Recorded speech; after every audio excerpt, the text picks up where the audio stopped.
A legal milestone in China's foreign relations. The law on foreign relations of the People's Republic of China came into effect on July the 1st after being approved by the country's top legislature.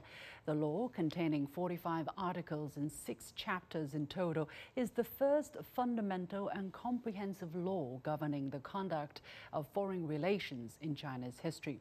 It sets out the general principles, different functions and powers of party and state bodies, goals and mission, and the system of foreign relations for China. While stipulating the goal of promoting world peace and development, the law also grants China the right to take counter or restrictive measures against acts that endanger China's sovereignty, national security, and development rights. So what exactly is the context and the content of this new law? What changes will it make in China's foreign affairs? And how may it affect other countries, especially major Western countries that have increasingly antagonized China? Welcome to this special edition of The Point with me, Li Xin, coming to you live from Beijing.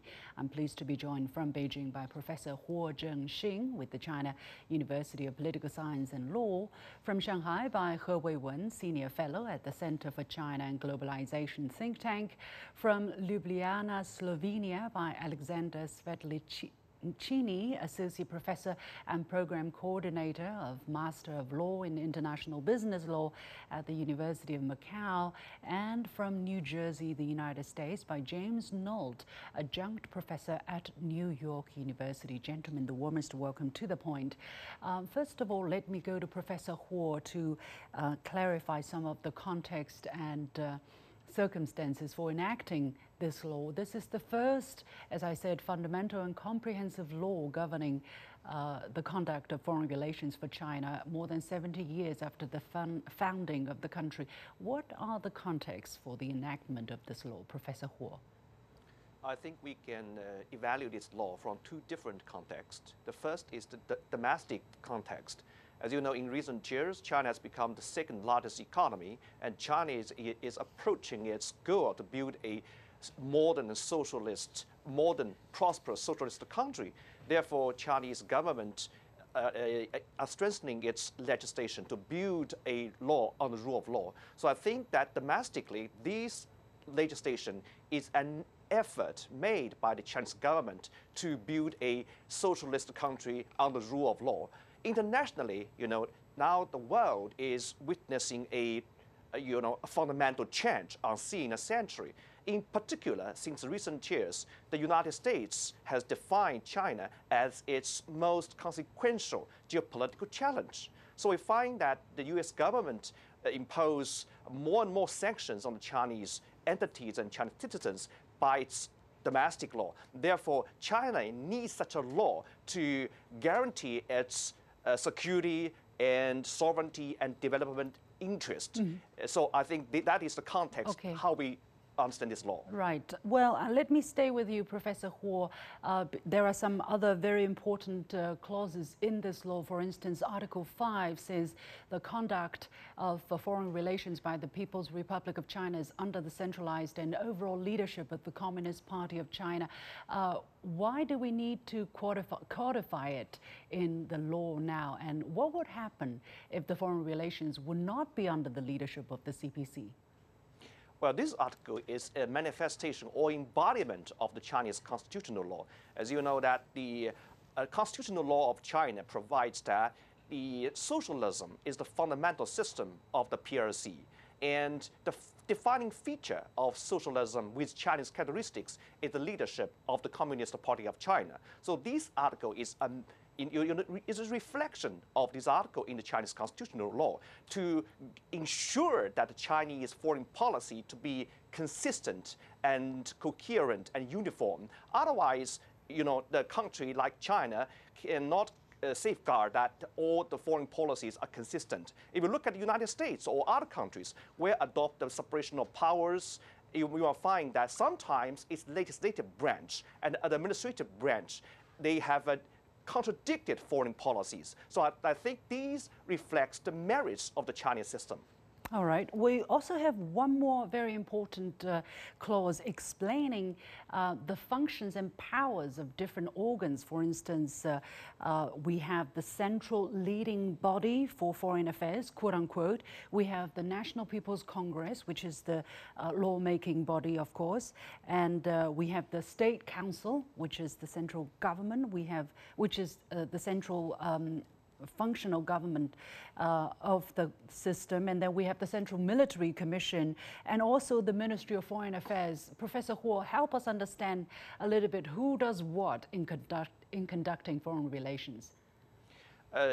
All these articles comes from the Chinese constitutional law, and the articles in the China's first foreign relations law makes more clear about the allocations of functions and powers of these different governmental agencies when they conduct foreign policies. So according to these articles, the National People's Congress, the State Council, the Central Military Commission, they all have their respective functions and powers to deal with foreign relations. Let me go to Mr. He for some foreign relations related question, not so much on the legal front. I mean, this is also the first law to regulate the relationship between international treaties, international agreements, as well as China's constitution. How will it be connected now? First of all, the China's foreign relations law is under the Constitution of the People's Republic of China. And the purposes for China's foreign relations should serve the three principles. First, to defend China's sovereignty and territorial integrity. Second, to safeguard China's national security. Third, to support and help promote China's economic and social development. Under these guidances, China joined international treaties and agreements. And in this particular area, China should support UN Charter and UN-centered multilateralism. So when China signs agreements, international agreements or treaties, we must follow these principles. And once China has signed these agreements, international treaties, we must abide by them without any hesitation. It seems like non-question, but I mean, shouldn't it always be the case that, if you're not going to follow it, you shouldn't sign up to it in the first place? But why the importance of codify it in this particular law, Mr. He? I think this is, in the past, people used to say that the foreign relations is a job of foreign ministry, and that's not correct. And because foreign relations, China's relations with the world, it should be guided and it should be led by the Chinese Communist Party. That's stipulated in the Constitution. Under this umbrella, we should do all fronts foreign relations because that is so important for China. China is not isolated in the world. It's a part of the world world society. And also, China supports world development and peace. So it's important. We must have the law to regulate and help support China's foreign relations activities in all various fields. Well, let me go to Professor Svetlicinii. We have seen stipulated in the new law the general principles guiding the conduct of China's foreign relations. It says that the law is to safeguard China's sovereignty, national security and development interests. It is there to protect and promote the interests of the Chinese people, build China into a great modernized socialist country, and to realize the great rejuvenation of the Chinese nation, promote world peace and development, and build a community with a shared future for mankind. Professor, how do you see these goals set out in the law? Are there any difference between these goals between other countries' foreign relations aspirations? Yes, you have mentioned a variety of goals embedded in this foreign relations law, and of course it would be important to see how the achievement of all of these goals would be basically combined or balanced in practice. For instance, talking about measures that the state can take in order to protect its sovereignty, national security, and development interests.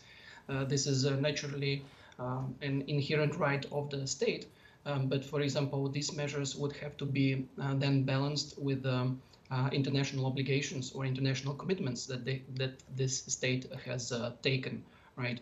So, for example, just to give one example in relation to the measures protecting national security, these have to be balanced, for example, with obligations related to trade and investments that the state has undertaken through different international agreements. And normally these agreements will embed the clause about the essential security interests, which would allow the state to act accordingly, right? But of course, there would be a certain review of these measures. So far, we have seen the examples of this review in the World Trade Organizations, and we can see from these cases the common expectations of the countries, of the nations, that these security interests would be have to be genuine, right? So they have to be acted upon by the states, trying at the same time to follow their trade commitments, right? So all of these goals, all these objectives that you have mentioned are very important, but once again, it will be important also to see how they will be balanced together in practice. Well, China also stressed the importance of a high-level opening up. For instance, the law says China develops foreign trade, actively promotes and protects, in accordance with the law, inbound foreign investment, encourages external economic cooperation, including outbound investment, and promotes high-quality development of the Belt and Road Initiative. It is committed to upholding the multilateral trading system, opposes unilateralism and protectionism, and works to build an open global economy. Professor Nolt, I wonder, what is your comment upon reading the articles in this law? What strikes you as being at least an interest in seeking balance in achieving China's own interests and achieving the overall interests of mankind? Yes, I find that this law is an important clarification and codification of existing Chinese practices. I don't see any great departure from what's been going on so far for decades in Chinese foreign policy. There's no surprises here, but it is useful to have a comprehensive statement in a single law of the institutions, the lines of authority, and the broad principles guiding foreign policy. As we often say in English, though, the devil is in the details, because the various principles enunciated, which indeed are common to many states, if not all, also have inherent contradictions among them. So, for example, economic development may be aided by maximum division of labor and trade throughout the world. However, trade can also make a country vulnerable. So perfect national security, you might want to minimize any kind of dependence on foreign trade. And yet, it's foreign trade that's brought great prosperity to China, now becoming the world's largest trading nation. So to some extent, there's a trade-off between the economic prosperity, for example, that trade brings, and the vulnerability that trading relations introduce, because now part of your economy is dependent on relations with countries whose systems and governments you don't control. So naturally, if they take actions that are adverse to Chinese development interests, there is a difficulty that may impact development or national security. So economic development is a positive thing, and it is aided by trade and investment, but those trade and investment relations can also introduce national security problems. So it's always going to be a difficult balancing act. Professor Huo, what is your reaction to such concern? And do you see the emphasis or the kind of effort China is taking to balance these very important interests. On the one hand, economic and trade interests. On the other hand, national security interests, but also respecting domestic laws and international law and norms that are widely recognized, and also international treaties and agreements China has signed up to. How committed is China to respecting all of these different rules and regulations? As you mentioned just now, this is a comprehensive law in foreign-related areas, and in this law, China tries to, manifest its intention to the outside world, that it tried to, balance all these goals. On the one hand, China upholds the international system with the UN at its core and international order underpinned by the international law. Therefore, China, in this law, manifests that it opposes unilateralism. On the other hand, China also says that it will strengthen its high-level development economy and will conduct the open door policy and more deepen its reform. And in the end, China, in this law, manifests its intention that China will safeguard its security and sovereignty and develop interest by rule of law. So generally speaking, I think that this is the law that China tried to send a very clear signal to the outside world that China tries to uphold the international law and also safeguard its national interest by rule of law. In terms of that, let's take a look at some specific articles. For instance, Article 32, it says that China shall strengthen the implementation and application of its laws and regulations in foreign-related fields in conformity with the fundamental principles of international law and fundamental norms governing international relations. It also says China will take law enforcement, judicial, and other measures to safeguard the lawful rights of Chinese citizens and organizations. Mr. He, what does this clause mean, and what are some of the possible scenarios that this article can be applied? I think this article is very important and closely related to almost all the entities and individuals engaged in foreign relations and the foreign relations or foreign investment, foreign trade, and people-to-people exchange activities. We know that the developed countries, almost all of those developed countries have very sophisticated legal system to protect the interests of their families, citizens, and businesses. So China's foreign relations law is doing just the same. We should upgrade our protection to the interests of our business and the people in different areas, especially in trade-related investment or national security-related matters. So that we should firmly protect our interests. On the other hand, we should not blindly protect. We should strictly follow the law, do what the law has allowed and what is compatible to international practices. Mr. Svetlicinii, how do you understand this clause? And also in relation to an anti-foreign sanctions law that was enacted in 2021, what's the difference and connections between the two laws?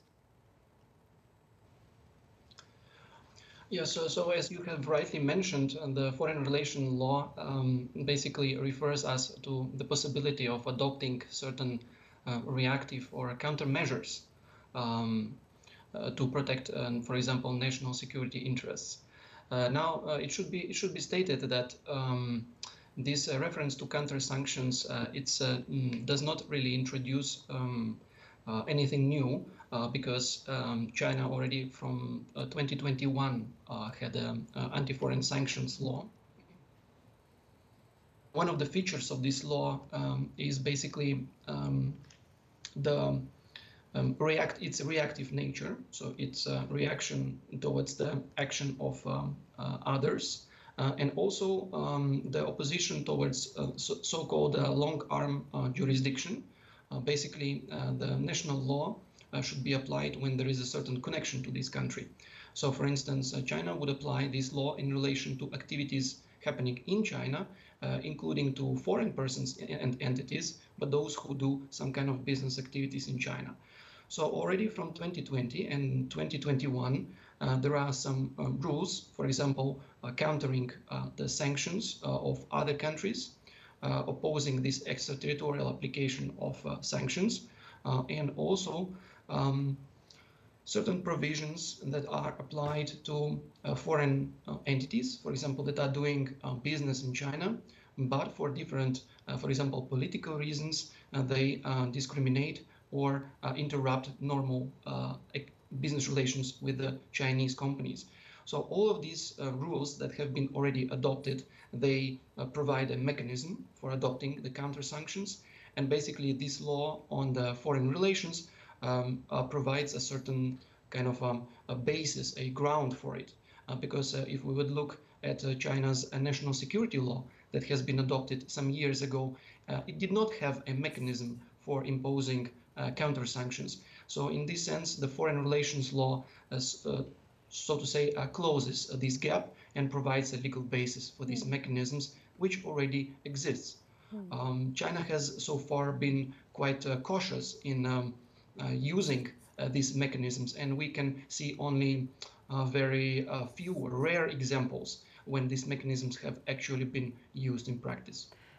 You have mentioned that China has been cautious in using these tools. What do you think are the reasons? And also, with the enactment of the new law on foreign relations, do you think foreign investments or foreign businesses trying to operate here in China have concerns to deal with? My understanding, the reasons for this cautious approach was not so much lacking the rules or lacking the legal basis, but rather the economic reasons, because always when such restrictive measures are imposed, they can trigger a response on the other side. So in this way, China has been quite cautious, even reacting on certain measures taken by other countries. And this also basically addresses the second part of your question: how this is going to be, what kind of effect is going to have on foreign business or foreign investments in China. As we discussed, having the rules doesn't necessarily mean that they will be always applied in practice or actively or assertively applied in practice. There are also different economic basically rationale by not using them assertively, and taking account of some other steps that China did, as we mentioned, unilateral opening up to foreign investment, also signing trade and investment agreements with other countries. We can see the commitments for keeping this opening up. So all of these measures that we mentioned today, they will be basically sort of providing a balance on the security part, allowing to take security-related measures when it is absolutely necessary. And that is my understanding. Professor Nolt, I wonder, what is your reaction to Mr. Svetlicinii's answer? It's very interesting because Article 33, which is also closely watched by the international media, stipulates that China has the right to take, as called for, measures to counter or take restrictive measures against acts that endanger its sovereignty, national security and development interests in violation of international law or fundamental norms governing international relations. What do you read from the wording of this sentence? I'm seeing, for instance, here, it says China has the right. It doesn't say that China shall. Do you think there is a certain reservation there, or that the intention is to send out a certain deterrence rather than a strong declaration of intent to act? Yes, I would agree with the professor's comments. He has outlined very well the fact that in many cases, China's measures, for example, during the Trump's trade sanctions against China starting in 2018, China did impose counter sanctions, but they tended to be less severe than the original sanctions that the United States had imposed. And so I think the fact that you have the right under international law in some instances or in domestic law to respond doesn't necessarily mean that there are not reasons for restraint, because any action itself has consequences. And so a government has to carefully measure, is the counter-sanction or the action by the government going to be so provocative that other states may react even more strongly and therefore jeopardize China's relations worse or create a downward spiral of tit for tat. So far, we haven't seen that kind of aggressive sanctioning and counter-sanctioning. It's been relatively small scale, except for the trade war that began with Trump in 2018. But I think the potential is there, and it's largely, as I say, the details of implementation that matter the most, because the fact that the powers are there doesn't necessarily mean they need to be exercised or would be exercised. Okay. China may indeed implement this in a cautious way, and I think to some extent the foreign press is overreacting to this law, because it seems to me that it restates things that have already been common practice, but it does clarify them. Okay. Professor Huo, very briefly, is China going to roll out more laws for the conduct of its foreign relations? Well, I think the answer is yes. I think China is now strengthening its legislation in foreign-related areas in this world, which is, witnessing a momentous change unseen in the century. So I believe that in the future, China would legislate more law in foreign-related areas, such as the law on protection of Chinese interests overseas and the laws on the foreign, let's say, foreign assistance and so on. That is also, conformed with the Chinese goal to build a socialist country under the rule of law. Mr. He, how will this law impact China's relationship with the world, with the developed countries, which have seen China increasingly as a rival or competitor, and with the other developing countries which are looking up to China in a certain way? Well, yes, that's very important.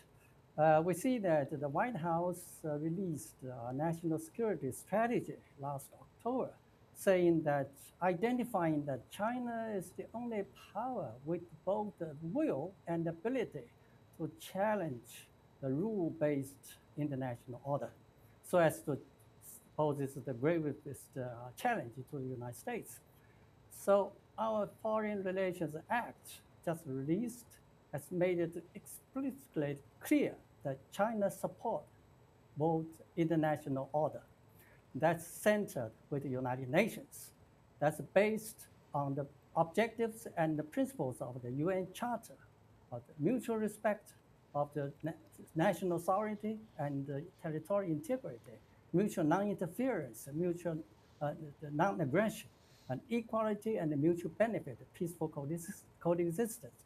These are the rules based on international order. We admit those international relations with the United Nations at the center. So we can talk with the United States and with the developed countries. We should base our relations on these principles. And also, this is a good suggestion for the developing countries that we should also enact foreign relations laws so as their foreign relations could keep consistency, not to be changed from time to time, so as to make a stronger voice that we all respect United Nations and UN Charter, so as to form a greater cooperation in the world. Yeah, all right. Well, the English text of this law can be found online via the portal of the official news agency Xinhua. Many thanks to my guests. With that, we come to the end of this edition of The Point with me, Li Xin. As always, you can follow me on Facebook and Twitter using the handle Li Xin in Beijing. On behalf of the whole team, thank you for watching. You've got The Point.